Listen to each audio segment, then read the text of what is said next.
Commence. Je rends grâce au Seigneur au nom de Jésus-Christ pour cette journée, pour ce mardi que le Seigneur nous donne. Je vous bénis.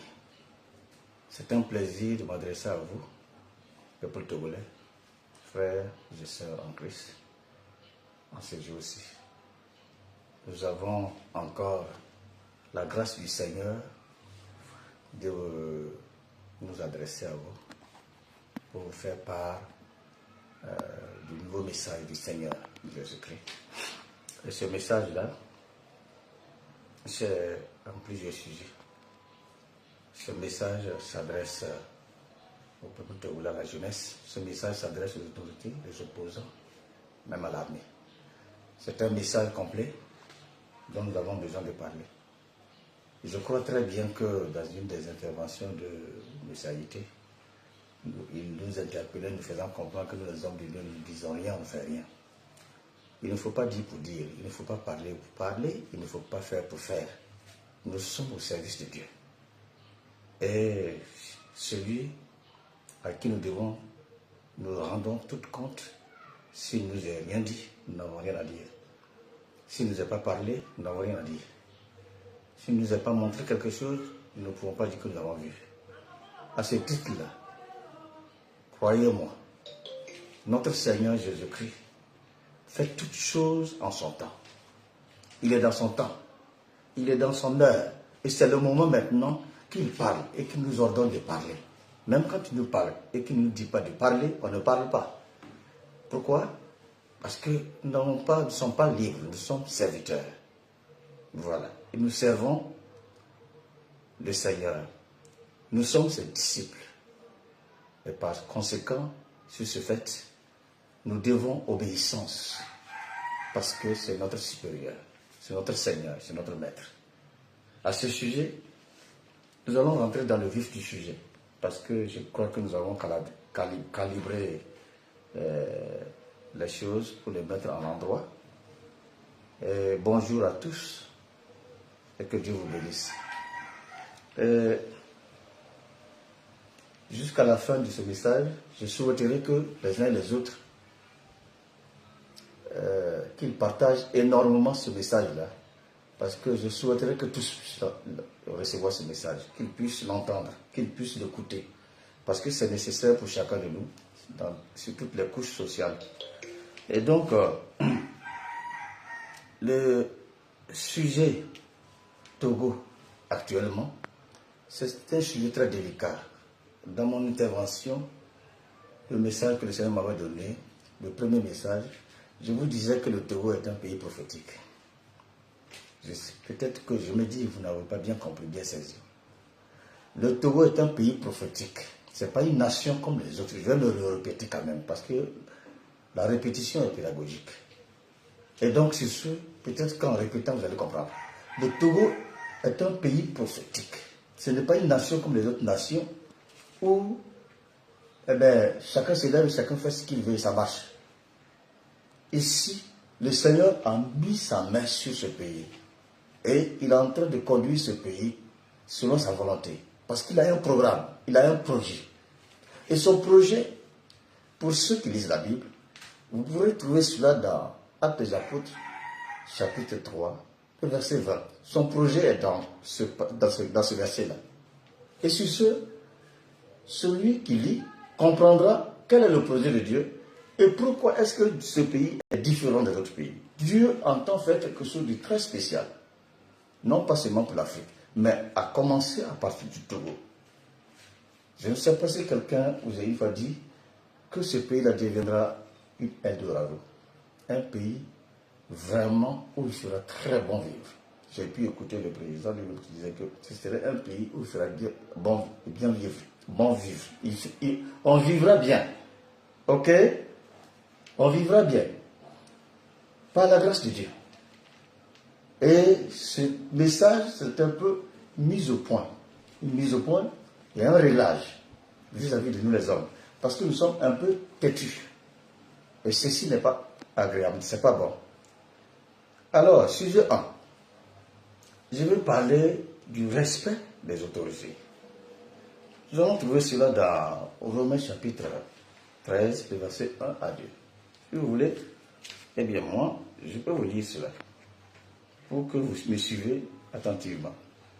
La Bible nous dit ceci, que toute personne soit soumise aux autorités supérieures, car il n'y a point d'autorité qui ne vient de Dieu. Et les autorités qui existent ont été instituées de Dieu. C'est pourquoi celui qui s'oppose à l'autorité résiste à l'ordre que Dieu a établi. Et ceux qui résistent attireront une condamnation sur eux-mêmes. Ceux qui résistent attireront une condamnation sur eux-mêmes. C'est Dieu qui a institué les autorités. Afin qu'il y ait de l'ordre. Afin qu'il y ait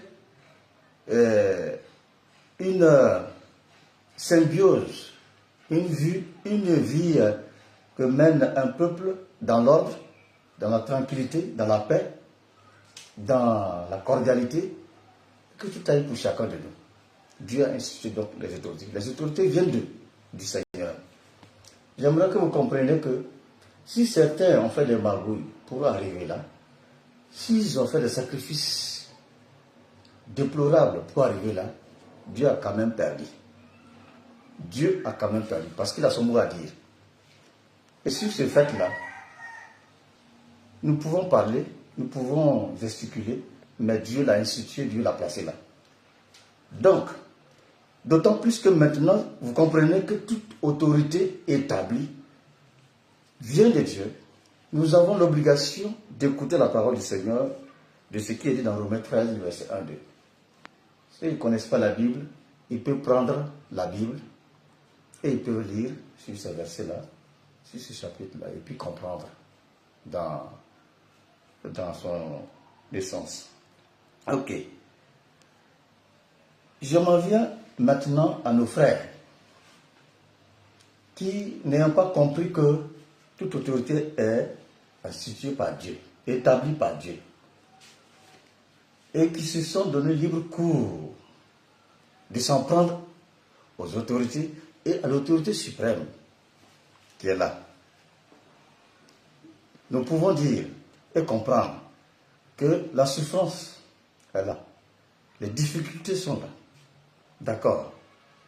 C'est compréhensible, mais cela ne peut pas expliquer comment vous pouvez sortir de vous-même et oublier même l'éducation que nous avons reçue, que vous avez reçue de vos parents. Parce que l'éducation que nous avons reçue de nos parents, il convient à tout homme et à toute femme de ne pas outrepasser les règles établies, à savoir parler mal à l'aîné et même à une autorité. Dans nos villages même, les chefs de quartier, les chefs coutumiers qui sont là, dans certains villages, quand vous parlez mal à l'autorité, au chef qui est là, il y a une amende à payer. Et vous êtes jugé. Et on vous condamne à payer une amende ou autre. Et si c'est plus grave même, vous risquez quelque chose de mauvais. À plus forte raison, l'autorité suprême d'un pays tout entier. Chaque pays respecte son chef, celui qui est institué, établi par Dieu. Et chacun protège son pays, sa nation. Et personne ne veut qu'on parle mal.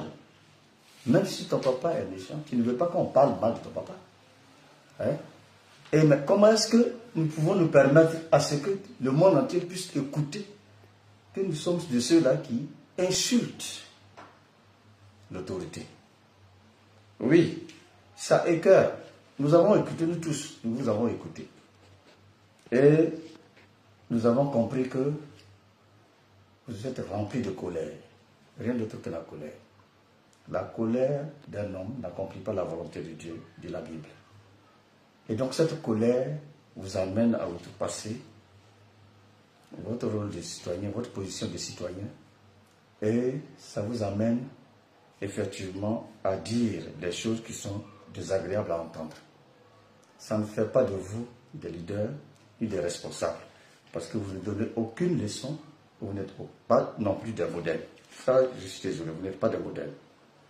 Je vais commencer par la tête d'abord. notre frère Haïti, nous vous avons écouté plusieurs fois. Et en vous écoutant, nous vous avons écouté de vous. Dites que ce gouvernement et celui que Dieu a établi, ce sont des voyous, ce sont des bandits. Ce sont des mots qui ne peuvent même pas sortir d'un leader, de quelqu'un qui sensibilise, qui dénonce. Non. Vous ne pouvez pas, parce que vous êtes fâché contre votre père, dire à ce dernier, parce que tu fais du mal, parce que tu erres, parce que tu divagues, eh bien, ce que tu fais là, fais de toi un voyou. Devant tout le monde, tu es un voyou, tu es un bandit. Non, non, non, non. Ça, je refuse. Je refuse. Je refuse. Vous devez être plutôt des donneurs de leçons. Recadrer les choses à la place. À cause de ce que vous dites ceci, vous citez le nom des gens et vous dites, on vous fait la peau. On vous fait la peau. Mais vous envoyez non seulement la haine, et vous inspirez à l'esprit de vengeance. Ce n'est pas ce que le Seigneur vous a envoyé faire.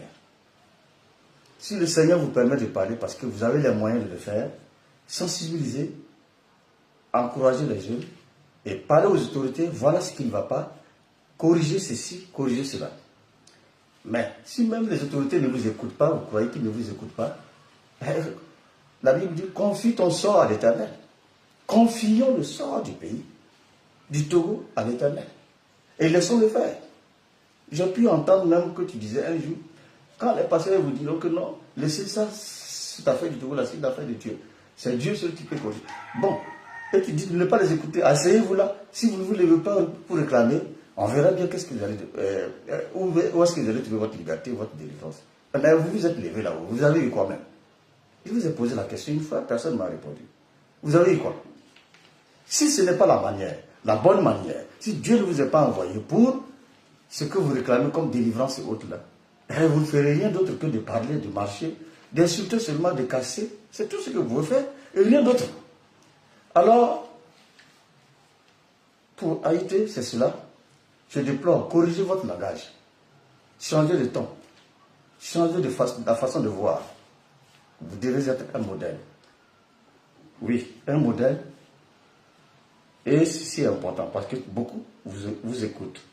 Et à Amron, vous êtes nordistes. Nous savons tous bien comment est-ce que la vie au nord se mène.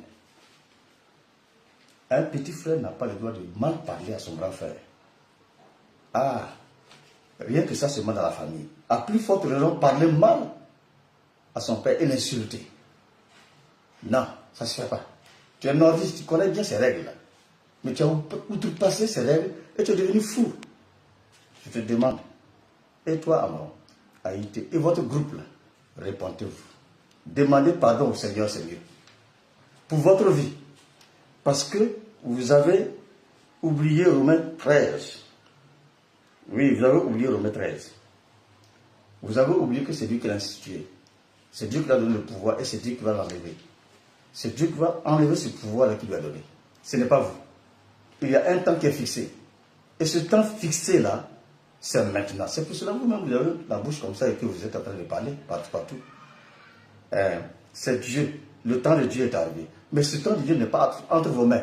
Ce temps appartient à Jésus lui-même, qui a fixé de sa propre autorité ce temps qu'il a donné à cet homme-là, afin de diriger le pays.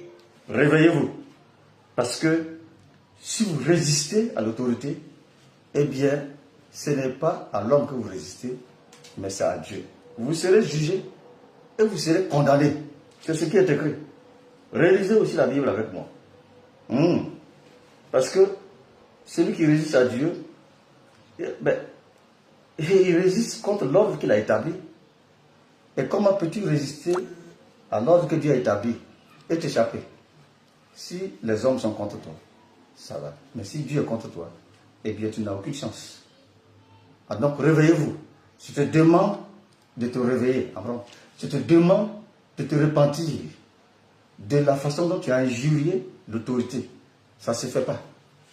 Ça ne se fait pas. Tu n'as aucune couverture de la part du Seigneur.